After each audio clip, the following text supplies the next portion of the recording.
Cette semaine, on se fait des gaufres.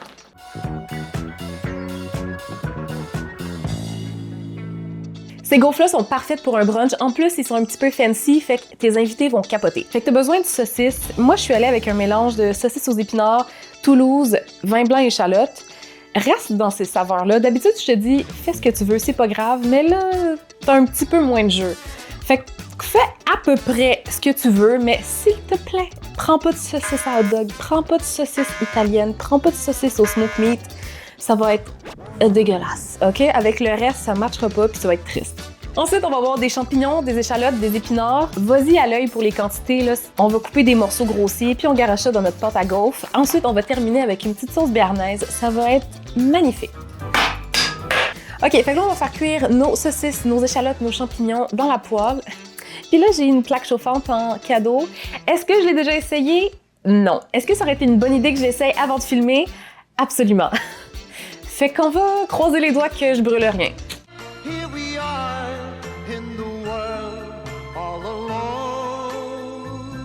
Fait qu'une fois que les saucisses sont cuites, on les met dans un petit bol avec un papier absorbant. Après ça, on va faire cuire les échalotes peut-être 2 minutes, puis on rajoute les champignons.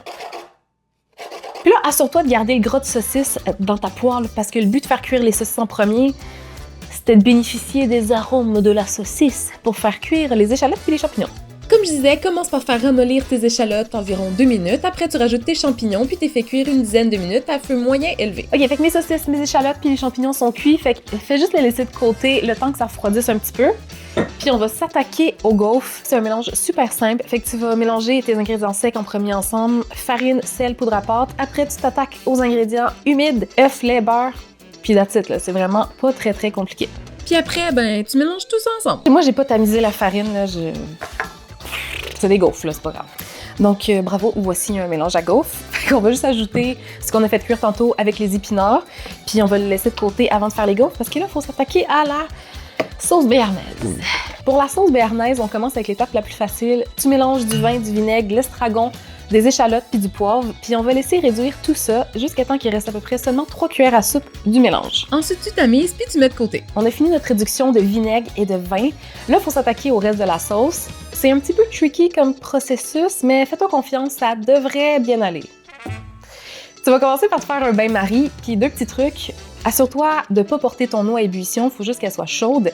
Puis le plat que tu vas prendre pour fouetter tes œufs, assure-toi qu'il ne touche pas à l'eau. C'est parti, fait que tu mélanges 4 jaunes d'œufs, ta réduction de vinaigre, puis tu fouettes, tu fouettes, tu fouettes, tu fouettes encore, jusqu'à ce que ça épaississe puis que tu puisses napper le dos d'une cuillère. Là, tu vas ajouter ton beurre en filet en fouettant constamment, la texture devrait rester onctueuse, puis tu peux ajouter un peu d'estragon frais. Je suis vraiment contente qu'elle ait bien fonctionné, fait que tout ce qu'il reste à faire, c'est ajouter un petit peu de sel. En passant là, c'est quasiment juste du beurre, cette sauce-là. Fait qu'elle est super sensible au choc thermique. Fait que si jamais ton bol ou ton comptoir sont froids, ça va figer puis il va falloir que tu te battes avec le bain-marie pour le récupérer. C'est pas super le fun. Puis si tu la sers sur des aliments trop chauds, elle va juste comme fondre puis ça va être triste.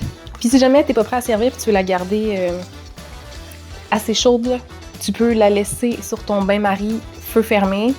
Brasse-la de temps en temps, puis quand t'es prêt à servir, elle va être toute belle. Il reste juste à faire cuire les gaufres, fait qu'envoie-moi ton mélange dans le gaufrier, puis après, tu peux recouvrir de sauce béarnaise. C'est magnifique, ça s'est bien passé, fait qu'on passe à la prochaine recette.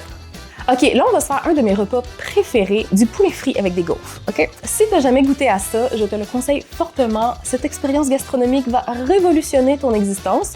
Puis si t'as déjà goûté et que t'aimes pas ça, tant pis pour toi. Fait qu'on va commencer avec du poulet. Prends les morceaux qui te tentent. Moi, j'y vais avec des poitrines. Puis on va les faire mariner dans du beurre pendant au minimum 2 heures. Si tu l'oublies au frigo pendant 3, 4, 5 heures, c'est pas très grave. Ça va juste rendre le poulet encore plus tendre puis ça va être encore plus delish.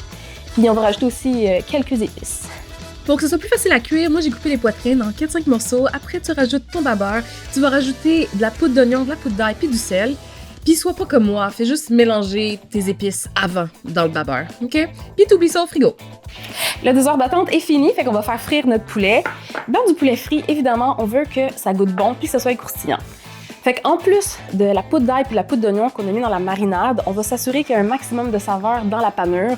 Fait que moi, j'ai mélangé du sel de céleri, du sel, du poivre, du paprika, du piment de Cayenne, de la poudre d'ail, de la poudre d'oignon, de la moutarde en poudre puis de l'origan séché. Puis niveau croustillant, là, pour s'assurer d'avoir un super crunch, le secret, c'est vraiment la fécule de maïs. T'en rajoutes dans ton mélange là, puis ça va faire toute la différence. Donc là, on va mélanger nos ingrédients secs ensemble, puis on va enrober notre poulet dans notre mélange de farine et on envoie ça dans la friteuse. Puis tu fais cuire environ 12 minutes à 345 Fahrenheit. Écoute ça, écoute ça.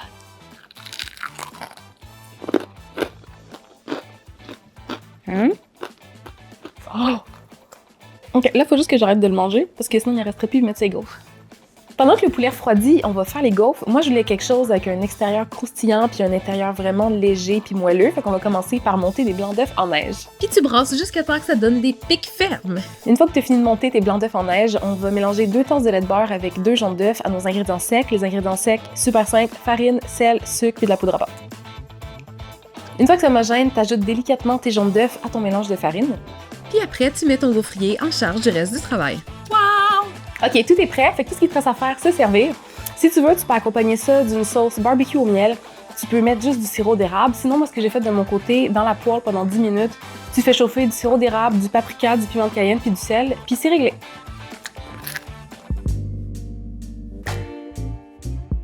Ok, là, si t'es en train de te dire « Ah, mais le poulet frit vole la vedette au gaufre », détrompe-toi.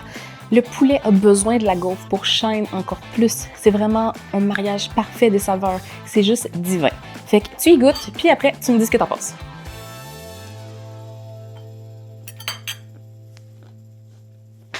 Parfait. Cette semaine, on se fait des gaufres.